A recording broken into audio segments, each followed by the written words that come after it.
Samantala, suportado naman ng international non-government organization sa pagpapatupad ng closed season policy sa Davao Gulf na naglalayong maparami ang mga isda sa lugar na apektado ng commercial fishing. Yan naman ang tinutukan namin kasama si Karina Laminero Cayon ng PIA Davao Region.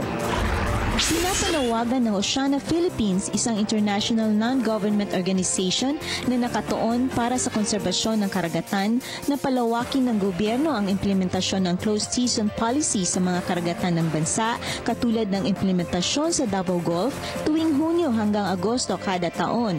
Suportado ng Oceana Philippines ang pansamantalang pagsasara ng Davao Gulf sa pangingisda, lalong-lalo na laban sa commercial fishing na pinapatupad ng Bureau of Fisheries and Aquatic Resources sa simula noong taong 2013. Ito ay kasunod sa mababang produksyon ng mga isdang sardinas sa mga nakaraang dekada.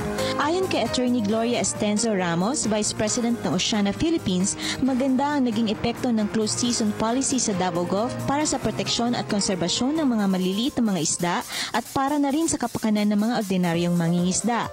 Pinatunayan din ito ni BFAR 11 Regional Director Fatma Idris na nag-ulat ng 34% na pagtaas ng mga nahuhuling isda sa Davao Gulf, katulad ng pirit at matambaka, matapos ang implementasyon ng closed season nitong taon.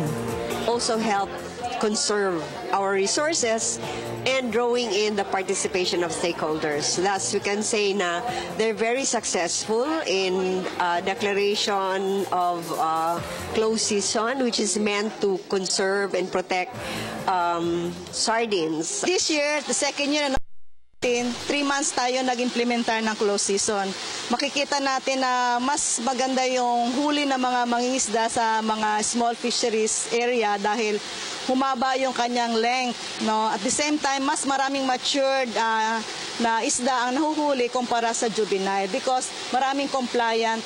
Ayon sa testimonya ni Ginang Conchita Masin, Pangulo ng Agraryong Reforma, samahan ng kababaihan sa bayan ng Governor Generoso sa probinsya ng Davao Oriental, simula nang mapatupad ang pansamantalang pagsasara ng Davao Gulf, malalaki at marami na ang nahuhuling isda na ikinasaya ng marami dahil nadadagdagan ang kita ng mga ordinaryong mangingisda. Para sa Telebisyon ng Bayan, Karina Laminero Cayon, Philippine Information Agency, Davao.